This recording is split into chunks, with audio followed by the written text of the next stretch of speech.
Bismillahirrohmanirrohim.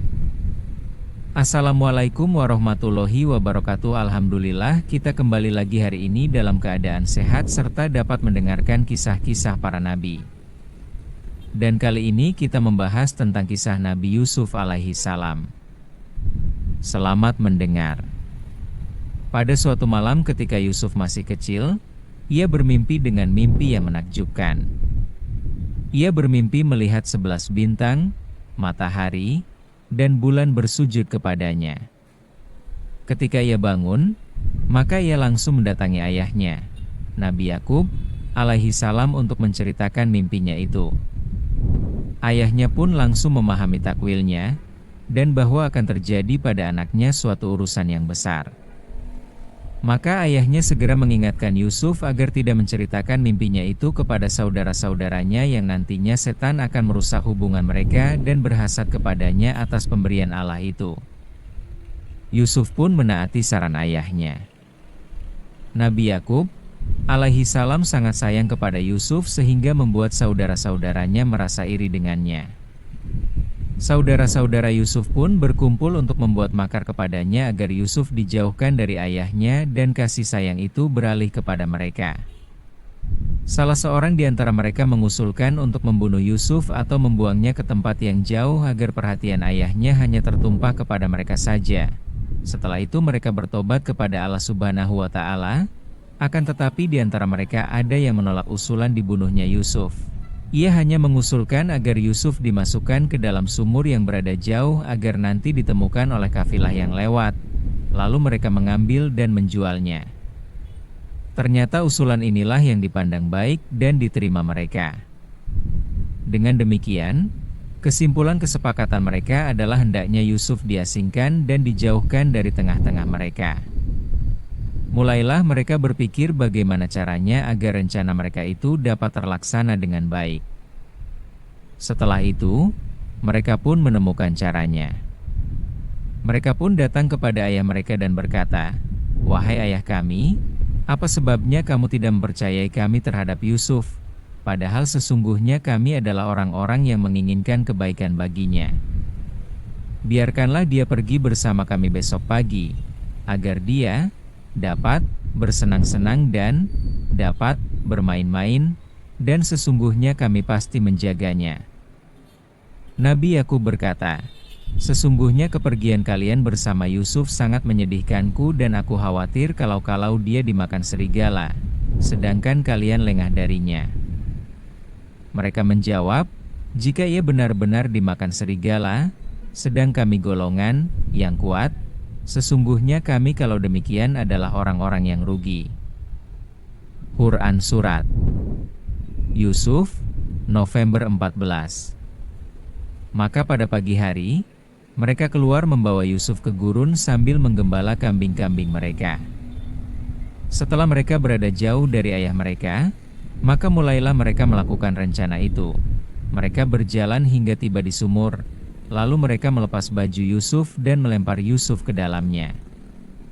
Ketika itu, Allah mewahyukan kepada Yusuf, "Sesungguhnya kamu akan menceritakan kepada mereka perbuatan mereka ini, sedang mereka tidak ingat lagi." Quran Surat Yusuf 15. Setelah mereka berhasil memasukkan Yusuf ke sumur, maka mereka berpikir kembali tentang apa yang akan mereka katakan nanti di hadapan ayah mereka ketika ayahnya bertanya tentang Yusuf, hingga akhirnya mereka sepakat untuk mengatakan bahwa seekor serigala memakannya, dan untuk menguatkan pernyataan mereka itu, mereka sembelih seekor kambing lalu darahnya mereka lumuri ke baju Yusuf. Di malam hari, mereka pulang menemui ayahnya dalam keadaan pura-pura menangis. Nabi Yakub pun melihat mereka dan ternyata Yusuf tidak ada di tengah-tengah mereka. Lalu mereka memberitahukan secara dusta bahwa ketika mereka pergi untuk pergi berlomba-lomba dan mereka tinggalkan Yusuf di dekat barang-barangnya, lalu Yusuf dimakan serigala. Selanjutnya mereka mengeluarkan gamisnya yang berlumuran darah untuk menguatkan pernyataan mereka. Tetapi Nabi Yakub melihat gamisnya dalam keadaan tidak robek karena mereka lupa merobeknya. Lalu Yakub berkata kepada mereka, "Sungguh aneh serigala ini, mengapa ia bersikap sayang kepada Yusuf, ia memakannya tanpa merobek pakaiannya. Maka Yakub berkata kepada mereka menerangkan kedustaan mereka, sebenarnya dirimu sendirilah yang memandang baik perbuatan yang buruk itu. Maka kesabaran yang baik itulah kesabaranku. Dan Allah sajalah yang dimohon pertolongannya terhadap apa yang kamu ceritakan. Quran Surat Yusuf 18. Adapun Yusuf, maka ia tetap berada dalam sumur menunggu adanya orang yang mau menolongnya. Ketika ia dalam keadaan demikian, tiba-tiba datang sebuah kafilah yang hendak menuju Mesir. Lalu mereka ingin menambahkan persediaan mereka. Kemudian mereka mengutus salah seorang dari mereka ke sumur untuk membawakan air. Ketika ia menurunkan timbanya, maka Yusuf bergantung kepadanya. Lalu orang itu melihat ke isi sumur, ternyata dilihatnya seorang anak muda yang tampan berpegangan dengannya. Orang ini pun merasa senang dan memberitahukan kepada kawan-kawannya yang lain. Lalu mereka mengeluarkan Yusuf dan membawanya bersama mereka menuju Mesir untuk dijual. Pada suatu hari, Al-Aziz berkeliling di pasar untuk membeli seorang anak buat dirinya, karena ia tidak punya anak. Kemudian kafilah itu menawarkan Yusuf kepadanya, lalu Raja Al-Aziz membelinya dengan harga beberapa dirham saja. Kemudian Al-Aziz pulang ke istrinya dalam keadaan senang karena membeli seorang anak. Ia juga menyuruh istrinya memuliakan anak tersebut dan berbuat baik kepadanya. Mungkin saja ia dapat bermanfaat bagi keduanya atau dijadikan sebagai anak angkat. Demikianlah Allah memberikan kekuasaan kepada Yusuf di bumi sehingga ia hidup di bawah kasih sayang Al-Aziz dan pengurusannya. Waktu pun berlalu dan Yusuf semakin dewasa. Ia tumbuh sebagai pemuda yang kuat dan sangat tampan. Istri Al-Aziz selalu memperhatikan Yusuf setiap harinya dan tertarik kepadanya. Mulailah ia menampakkan rasa sukanya melalui isyarat dan sindiran. Tetapi Yusuf berpaling darinya dan tidak peduli terhadapnya. Maka mulailah wanita ini berpikir bagaimana caranya agar dapat merayu Yusuf. Suatu hari, ketika suaminya pergi meninggalkan istana, istrinya memanfaatkan kesempatan itu. Ia berhias dan memakai pakaian yang indah, mengunci pintu rumahnya dan mengajak Yusuf untuk masuk ke kamarnya serta memintanya melakukan perbuatan keji dengannya. Akan tetapi Nabi Yusuf alaihi salam dengan sifat iffah, menjaga diri, dan sucinya menolak ajakannya. Ia berkata, "Aku berlindung kepada Allah, sungguh Tuanku telah memperlakukan aku dengan baik. Sesungguhnya orang-orang yang zalim tidak akan beruntung." Quran Surat Yusuf 23. Lalu Yusuf segera pergi menuju pintu untuk keluar dari tempat itu. Namun istri Al-Aziz tidak menyia-nyiakan kesempatan itu. Ia segera menarik Yusuf dari belakang untuk menghalanginya keluar dan menahan gamisnya hingga robek. Tiba-tiba, suaminya yaitu Al-Aziz, Menteri Mesir, pulang. Suasana pun semakin kritis. Istri Al-Aziz segera meloloskan diri dari keadaan kritis itu di hadapan suaminya dan menuduh Yusuf sebagai orang yang khianat serta berupaya menzaliminya. Ia pun berkata kepada suaminya, "Apakah pembalasan terhadap orang yang bermaksud berbuat serong dengan istrimu, selain dipenjarakan atau dihukum dengan azab yang pedih?" Quran Surat Yusuf 25. Terhadap tuduhan itu Nabi Yusuf segera membela diri dan berkata, "Dialah yang merayu diriku." Maka suaminya meminta penyelesaian kepada salah seorang keluarganya. Lalu anggota keluarga itu berkata tanpa ragu, "Lihatlah, jika baju gamisnya koyak di depan, maka wanita itu benar dan Yusuf termasuk orang-orang yang dusta. Dan jika baju gamisnya koyak di belakang, maka wanita itulah yang dusta, dan Yusuf termasuk orang-orang yang benar." Quran Surat Yusuf ayat 26 dan 27.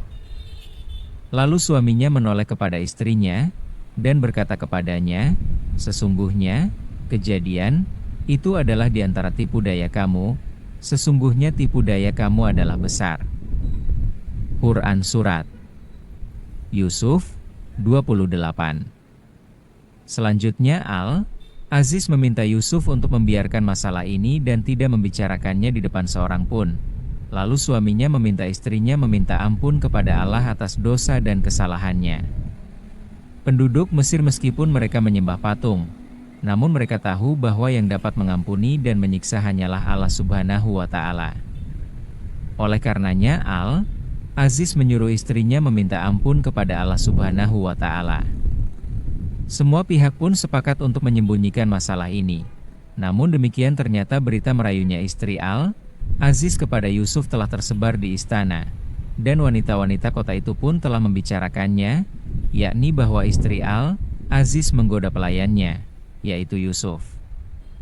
Istri Aziz pun mengetahui keadaan itu hingga ia marah dan ingin menunjukkan alasan terhadap tindakannya itu kepada kaum wanita yang membicarakan dirinya, dan bahwa ketampanan Yusuf itulah yang membuat dirinya melakukan hal itu. Maka istri Aziz mengundang kaum wanita kepadanya dan ia telah mempersiapkan untuk mereka tempat yang istimewa. Ia juga telah memberikan masing-masing mereka sebilah pisau beserta buahnya. Lalu istri Aziz menyuruh Yusuf keluar. Yusuf pun keluar menuruti perintah majikannya. Maka ketika kaum wanita melihatnya, mereka semua terpesona dengan ketampanannya dan tanpa sadar mereka melukai tangan mereka dengan pisau. Sampai-sampai mereka semua mengira bahwa Yusuf adalah seorang malaikat. Istri Aziz pun berkata, "Itulah orang yang kamu cela aku karena tertarik kepadanya, dan sesungguhnya aku telah menggodanya untuk menundukkan dirinya kepadaku, akan tetapi dia menolak. Dan sesungguhnya jika dia tidak menaati apa yang aku perintahkan kepadanya, niscaya dia akan dipenjarakan dan dia akan termasuk orang-orang yang hina." Quran Surat Yusuf 32. Maka kaum wanita pun menerima alasan istri Aziz, dan ketika Yusuf melihat keadaan seperti itu, ia berdoa, "Wahai Tuhanku, penjara lebih aku sukai daripada memenuhi ajakan mereka kepadaku. Dan jika tidak Engkau hindarkan dariku tipu daya mereka, tentu aku akan cenderung untuk memenuhi keinginan mereka, dan tentulah aku termasuk orang-orang yang bodoh." Quran Surat Yusuf 33. Hampir saja terjadi fitnah di Madinah karena rasa cinta kaum wanita kepada Yusuf. Maka pihak berwenang memandang bahwa Yusuf perlu dipenjarakan sampai waktu tertentu. Mereka pun memenjarakan Yusuf dan tinggallah Yusuf di penjara selama beberapa waktu, dan ternyata ada pula dua orang yang masuk penjara bersamanya, yang satu sebagai tukang roti, sedangkan yang satu lagi tukang pemberi minum raja. Keduanya melihat akhlak Nabi Yusuf yang begitu mulia dan ibadah yang dilakukannya yang mengagumkan sehingga keduanya mendatangi Yusuf dan menceritakan mimpi keduanya kepada Yusuf sebagaimana yang disebutkan Allah dalam kitabnya. Berkatalah salah seorang di antara keduanya, "Sesungguhnya aku bermimpi bahwa aku memeras anggur." Dan yang lainnya berkata, "Sesungguhnya aku bermimpi bahwa aku membawa roti di atas kepalaku, sebagiannya dimakan burung. Berikanlah kepada kami takwilnya, sesungguhnya kami memandang kamu termasuk orang-orang yang pandai menakwilkan mimpi." Quran Surat Yusuf 36. Maka Nabi Yusuf menakwil mimpi keduanya. Namun sebelumnya Nabi Yusuf mengajak mereka beriman kepada Allah Subhanahu wa Ta'ala, beribadah kepadanya dan tidak menyekutukannya dengan sesuatu. Selanjutnya, ia menakwil mimpi mereka berdua, bahwa di antara mereka berdua ada yang akan keluar dari penjara dan kembali bekerja seperti semula memberi minum kepada raja, sedangkan yang satu lagi akan disalib dan burung akan memakan kepalanya. Sebelum pemberi minum dikeluarkan dari penjara, Nabi Yusuf meminta kepadanya agar menyampaikan masalah dirinya kepada raja bahwa dia tidaklah bersalah dan bahwa dia dipenjara secara zalim agar ia dimaafkan dan dikeluarkan dari penjara. Tetapi setan membuat tukang pemberi minum raja ini lupa tidak menyebutkan masalah Yusuf kepada raja sehingga Yusuf tetap tinggal di penjara beberapa tahun lamanya. Maka berlalulah waktu dan terjadilah apa yang ditakwilkan Yusuf itu terhadap keduanya. Pada suatu hari raja tidur dan bermimpi melihat 7 ekor sapi yang gemuk dimakan oleh 7 ekor sapi yang kurus, dan 7 bulir gandum yang hijau dan 7 lainnya yang kering, Maka raja pun segera bangun dari tidurnya dalam keadaan terkejut. Ia pun segera mengumpulkan para pemukanya dan menceritakan mimpinya itu serta meminta mereka menakwil mimpi itu. Tetapi mereka semua tidak sanggup. Mereka juga berusaha memalingkan raja dari mimpi itu agar tidak dibuat cemas olehnya sambil berkata, "Itu adalah mimpi-mimpi yang kosong dan kami sekali-kali tidak tahu mentakwilkan mimpi itu." Quran Surat Yusuf 44. Meskipun demikian, raja tetap gelisah atas mimpinya itu dan terus berusaha mengetahui maksud mimpinya. Hingga akhirnya tukang pemberi minum raja ingat dengan Nabi Yusuf dan meminta raja masuk ke dalam penjara untuk menemui Yusuf. Ketika itulah ia meminta Nabi Yusuf menakwil mimpi raja itu. Maka Yusuf menakwilnya, bahwa sapi yang gemuk dan 7 bulir itu adalah 7 tahun di mana pada tahun itu penuh dengan kebaikan dan keberkahan. Nabi Yusuf alaihi salam tidak hanya menakwilkan mimpi, tetapi menawarkan cara terbaik bagi mereka dalam mengatasinya, yaitu mereka harus menyimpan hasil tanaman mereka untuk menghadapi tahun-tahun kemarau dengan cara membiarkan di bulirnya kecuali sedikit untuk dimakan sampai Allah akan membukakan kelapangan. Ketika tukang pemberi minum raja telah mengetahui takwilnya, maka ia segera kembali ke raja dan memberitakan apa yang dikatakan Yusuf kepadanya. Maka raja pun bergembira sekali. Lalu raja bertanya tentang orang yang menakwil mimpinya itu, maka tukang pemberi minum raja memberitahukannya, yaitu Yusuf. Mendengar jawabannya, maka raja segera meminta Yusuf dibawa ke hadapannya. Lalu utusan raja segera menemui Yusuf dan menyuruh Yusuf mengikuti ajakan raja untuk menemuinya. Tetapi Yusuf menolak menemuinya sampai jelas kebersihan dirinya dan bahwa dirinya tidak bersalah, agar raja mengetahui tentang apa yang terjadi pada kaum wanita di kota itu. Maka raja pun mengirim utusan untuk menemui istri Al-Aziz dan wanita-wanita lainnya serta bertanya kepada mereka tentang masalah Yusuf. Mereka pun mengakui kesalahan mereka serta menyatakan tobatnya. Mereka berkata, "Maha suci Allah, kami tidak mengetahui sesuatu keburukan darinya." Istri Al-Aziz menjelaskan juga kebersihan Yusuf di depan umum. Ketika itulah, raja mengeluarkan ketetapan bersihnya Yusuf dari tuduhan yang ditujukan kepadanya dan memerintahkan agar Yusuf dikeluarkan dari penjara. Ia juga memuliakan Yusuf dan mendekatkan dirinya kepadanya. Lalu raja memberikan pilihan kepadanya untuk memilih jabatan yang ia mau. Maka Yusuf berkata, "Jadikanlah aku bendaharawan negeri Mesir. Sesungguhnya aku orang yang pandai menjaga dan berpengetahuan." Quran Surat Yusuf 55. Raja pun setuju terhadap permintaan Yusuf itu karena amanah dan ilmunya. Selanjutnya, apa yang dimimpikan raja pun terwujud satu persatu. Di tengah-tengah pembagian bahan makanan pokok yang dilakukan Yusuf kepada rakyat, tiba-tiba Yusuf bertemu dengan orang-orang yang ia kenali, baik bahasanya, fisiknya, dan nama-namanya. Orang-orang ini datang secara tiba-tiba tanpa disadari sebelumnya. Dan ternyata mereka adalah saudara-saudaranya, anak-anak ayahnya Nabi Yakub alaihi salam. Yusuf mengenali mereka, namun mereka tidak mengenal Yusuf lagi. Merekalah yang dahulu melempar Yusuf ke dalam sumur ketika ia masih kecil, namun sekarang mereka datang karena butuh bahan makanan. Yusuf pun berbuat baik kepada mereka, dan mereka juga bermuamalah secara baik kepadanya. Selanjutnya Yusuf menanyakan keadaan mereka dan jumlah mereka. Lalu mereka memberitahukan bahwa jumlah mereka ada 12 orang. Seorang dari mereka pergi dan masih ada saudara kandungnya yang sedang bersama ayahnya karena ayahnya mencintainya dan berat melepasnya. Setelah Yusuf menyiapkan bahan makanan untuk mereka, di mana masing-masing mereka memperoleh seukuran beban unta, maka Yusuf berkata, "Bawalah kepadaku saudaramu yang seaya dengan kamu, Bunyamin. Tidakkah kamu melihat bahwa aku menyempurnakan takaran dan aku adalah penerima tamu yang terbaik?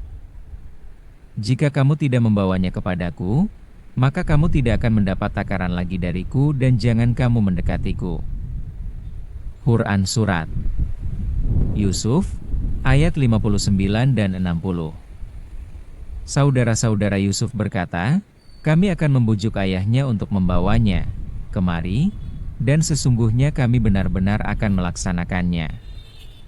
Lalu Yusuf memerintahkan para pelayannya untuk memasukkan barang-barang, penukar kepunyaan mereka, ke dalam karung-karung mereka, agar mereka mengetahuinya ketika mereka telah kembali kepada keluarganya, yakni agar mereka mengembalikan barang-barang itu ke Mesir atau karena khawatir nanti mereka tidak mendapatkan sesuatu untuk menukar lagi. Yang demikian dilakukan Yusuf agar mereka bersedia kembali lagi kepadanya. Kemudian saudara-saudara Yusuf pulang menemui ayah mereka sambil berkata, "Wahai ayah kami tidak akan mendapat takaran gandum lagi jika tidak membawa saudara kami, sebab itu biarkanlah saudara kami pergi bersama-sama kami agar kami mendapat takaran, dan sesungguhnya kami benar-benar akan menjaganya." Tetapi Nabi Yakub menolaknya.